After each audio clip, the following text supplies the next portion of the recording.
Welcome back to part 2 of our Roman history week.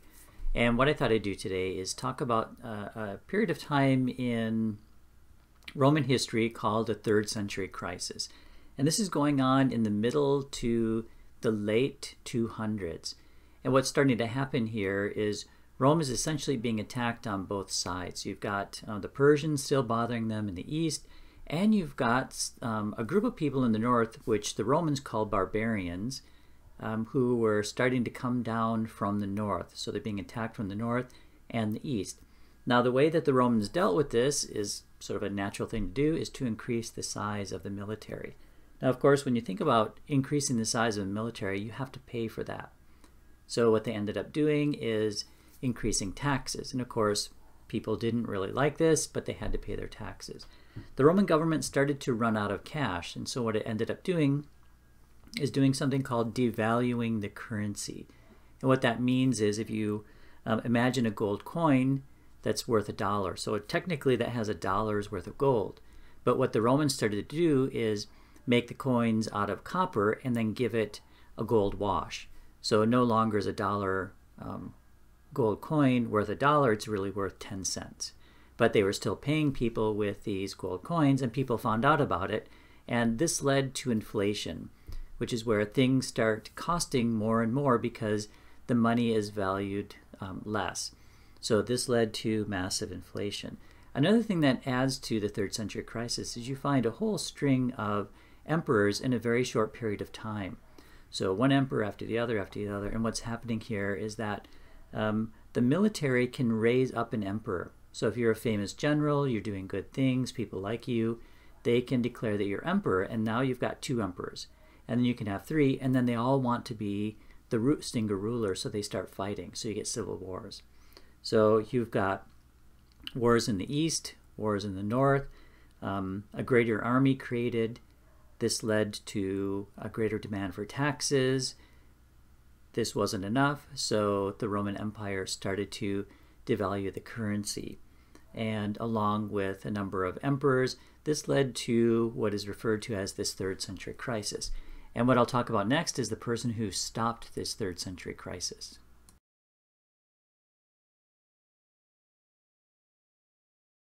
What you're looking at here is an image of Emperor Diocletian and one of his coins. Now, it's Emperor Diocletian who ends the 3rd century crisis, and he does this in a number of different ways. So the first way he did this was to create a smaller army, but he made it more mobile. So he made sure that the army could get around faster despite the fact that it was smaller. And of course, with it being smaller, you don't need to have as many taxes. And if you remember, one of the problems that caused the 3rd century crisis was inflation. So what Diocletian tried to do is to value the money higher. So what he ended up doing is making new coins. And he put more, the last example we used was a gold coin. He put more gold in a gold coin. So didn't quite get up to 100%, but he was definitely working on it. Now, another thing he did to stop inflation was something called the price edict, or technically the maximum price edict. And what this did was it put a maximum price on all goods and services. So he said that all over the empire, a loaf of bread, say, would be $1. And that's the highest you can charge. You can charge lower, but not higher. And the penalty was usually death. And his list is found all over the Mediterranean. And as far as we can tell, it was held to fairly strictly.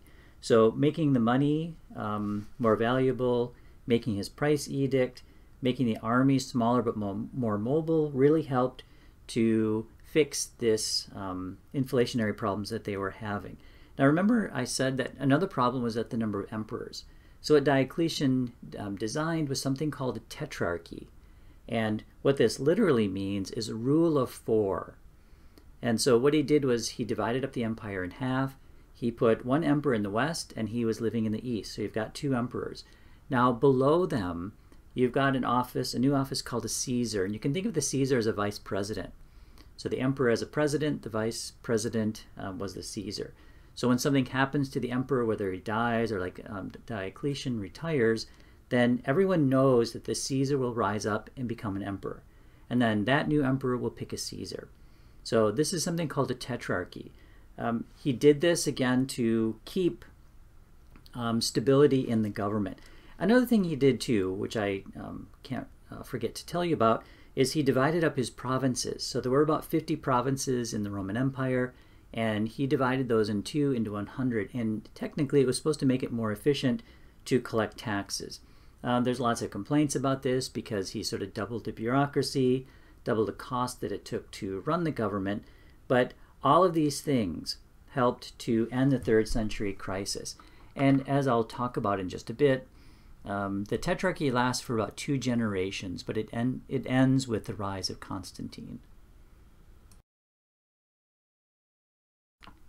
Here you have 2 statues showing representation of the Tetrarchy. So the one on your left, you can see 4 men. You've got an arm around the other shoulder. The other arm is on a sword. And then the one to your right shows 2 men, arms around each other, and you can see that they're holding the globe of the earth. This represents the Tetrarchy.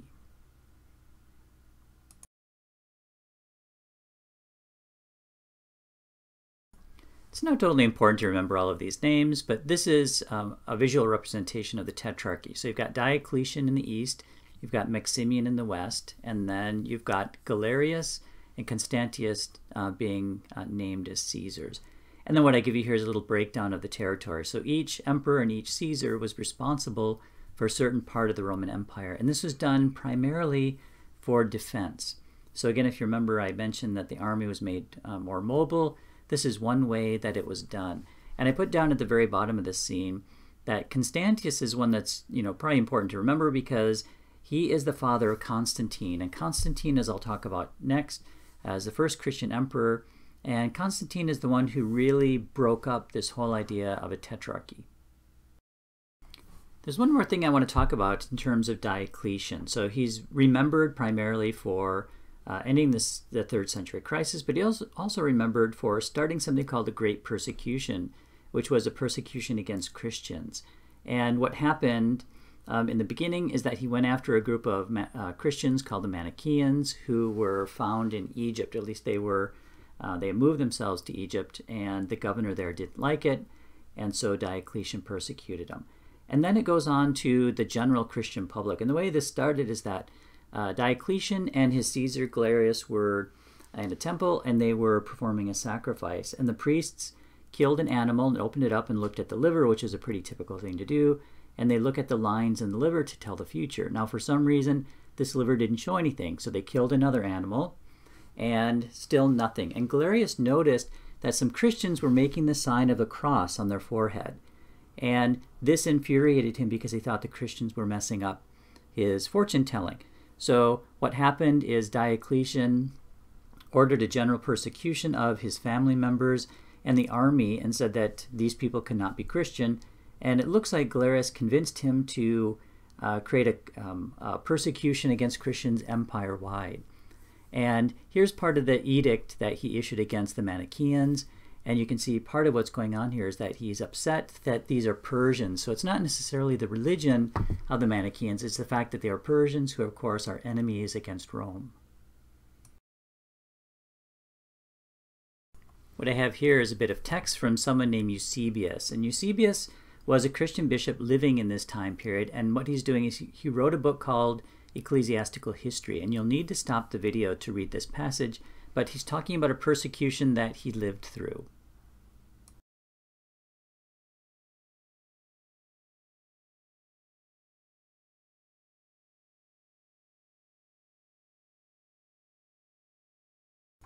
Now let's move forward to the time of Constantine. And what you're looking at are 2 busts of him. And what's fairly typical with the face of Constantine in his statues is that he's always looking upwards. And the idea is that he, as I mentioned, he's the first Christian emperor, and his eyes are always pointing up towards heaven. So this will be fairly common if you ever look at more statues of him. Here's another famous statue, or at least part of a statue. It was probably about 30 feet high or 35 feet high when it was standing. What I have here is a whole bunch of text which is really describing the rise of Constantine. So I mentioned this before. Diocletian actually retired, which is fairly rare for a Roman emperor. And you've got Constantius made emperor of the West.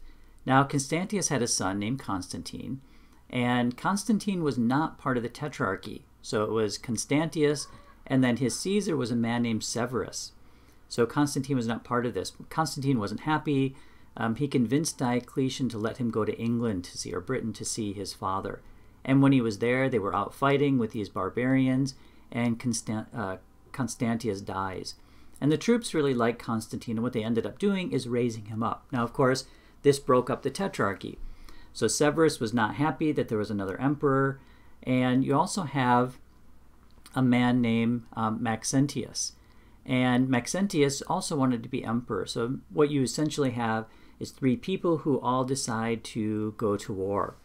And it really was a civil war. Severus was killed fairly early on, and then you've got Maxentius and Constantine going to war. And in the next couple scenes, I'll tell you about what happened during that particular war. This image you're looking at is called the Chi Rho. So the Chi is the X in the middle. The Rho looks like a P, but in Greek, P is actually an R. And you've got the alpha on the left and the omega on the right. But it's the Chi Rho in the center that's important. So Constantine was not a Christian, as far as we know. And he decides to go to battle with Maxentius. And he's thinking about this battle, and he looks up in the sky, and he sees a cross. And he hears a voice from heaven that says, "With this sign you will conquer." And the sign is this Chi Rho. So what he ended up doing is putting this Chi Rho on his soldiers' uniforms, and then flew it in his standards or in his flags. And then he went to war. And sure enough, he ended up winning. Now, the deal was that if Constantine won, that he'd have to follow the Christian God. And this is exactly what happened. Constantine more than likely became Christian after this battle. We're not exactly sure of the date that he did this, but he was certainly a Christian a few years after this. This famous battle took place at a bridge called the Milvian Bridge in Rome, and you're looking at an image of this.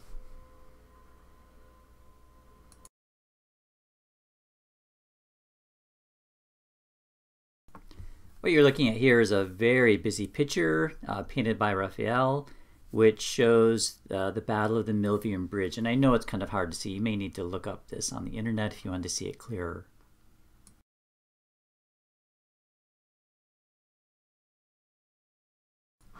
Soon after Constantine became the sole emperor in the West, you still have an emperor in the East named Licinius, and the two of them got together in Milan, at least we think they did, and issued something called the Edict of Milan.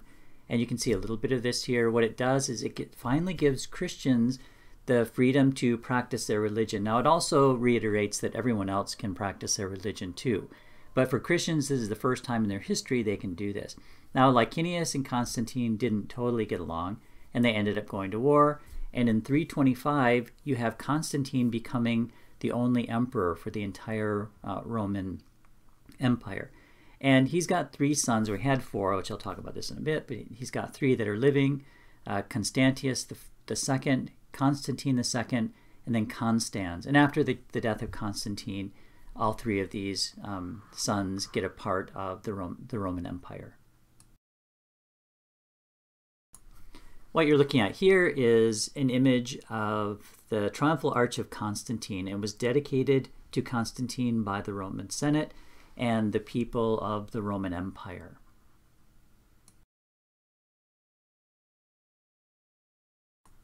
This is another scene of the Triumphal Arch, and this was taken by me when I was in Rome, and it's right next to the Colosseum. I mentioned just a bit ago that we're fairly certain Constantine became a Christian, but we're not sure when. And here are some coins from his early reign, where, at least in the bottom coin, he is shown as Apollo. So it's unlikely he was totally a Christian during this period. Otherwise, he wouldn't allow himself to be seen as Apollo.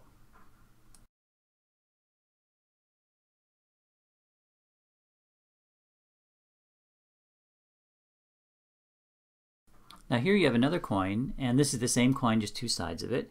And if you look on the right side at the very top, you see a hand coming down, and Constantine is sitting in his chariot, and it's thought that this is the hand of the Christian God coming down to help him as he's ruling the empire. Just a little bit about the family of Constantine. So, as you already know, his father was Constantius, and his mother was a woman named Helena. And she's fairly famous. She's now a saint. She ended up going to the Holy Land when Constantine, her son, was made emperor, and she spent quite a bit of money building up churches there. You've got, as I mentioned, 3 sons that take over at the death of Constantine. Now, he also had a 4th one named Faustus. But what he ended up doing is having Faustus and his wife put to death because it was rumored that Faustus was having an affair with his stepmom. So he ended up executing both of them in 326.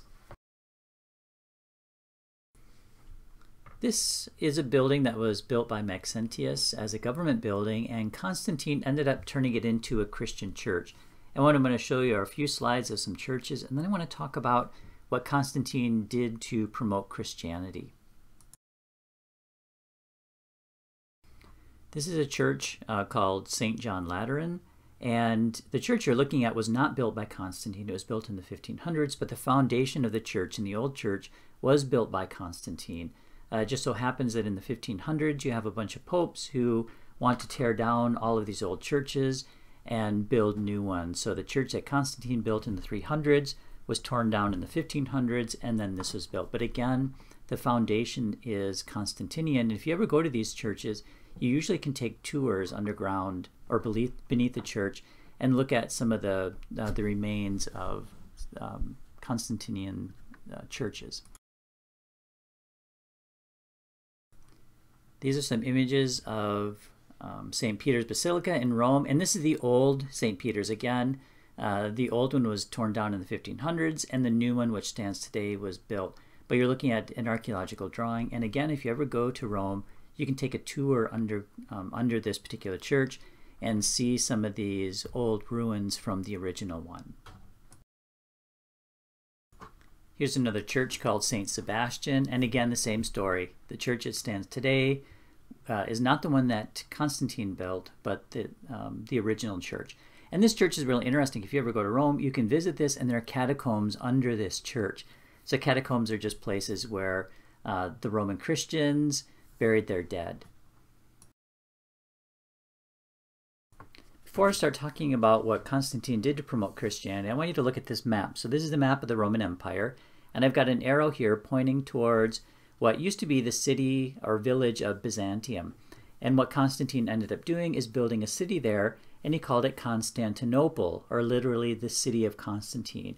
And he made this a Christian city, and this is where he spent a good part of his life when he was emperor. He didn't live in Rome. He was only in Rome for maybe 2 months at the very most, the whole 30-some years that he was ruling. And this is the last scene for the lecture. So what I want to talk about is what Constantine did to promote Christianity. And I've already talked about the churches. I showed you some of the churches he had built. I talked about the ones that Helena built in the Holy Land. Another thing he ended up doing, which directly affects us today, is he said that the bishops do not have to pay taxes, and any money brought in by the church is not taxed. Now, the reason for this is that he wanted the bishops to pay attention to what they were doing in the church and not worry about money going into the government as opposed to money going into helping people with the church. So I don't know if you know this today, but churches, synagogues, mosques, they are not taxed today. And the income that they make, not taxed, and the salary of priests or whoever it is, not taxed. So this goes all the way back to the time of Constantine. Another thing he did is he made the bishop a judge and jury. So what this literally means is that if you were a Christian and you had an argument with your pagan neighbor, what would happen is you'd go to a civil court, and anytime right before the judge issues his finding, you could stop the whole civil proceeding and say, I'm a Christian, I want to take it to the church. So you'd move the whole proceeding into the church, and then the bishop would become the judge and the jury. So he elevated bishops and priests to really people who make decisions in terms of law. Now, the final thing he did to promote Christianity is that he made it difficult for pagans or people following the Roman religion to practice. He didn't make it illegal, but he made it difficult for them. So one example is that he made it possible for Christians to go in and to take wealth out of a pagan temple. So if they saw a gold statue, they could take it, melt it down, and make a church. Another thing it's thought he did, although there is some debate about this, is that he made blood sacrifices illegal. So blood sacrifice was fairly common in Roman religion, and he said pagans can practice their religion, but they can't offer sacrifice of animals. So again, he didn't make it illegal, he just made it very difficult. So he built lots of churches, he made the church income tax-free, he made bishops, judges, and juries, and he made it very difficult for pagans to practice their religion. So these are some of the things he did to promote Christianity when he was an emperor.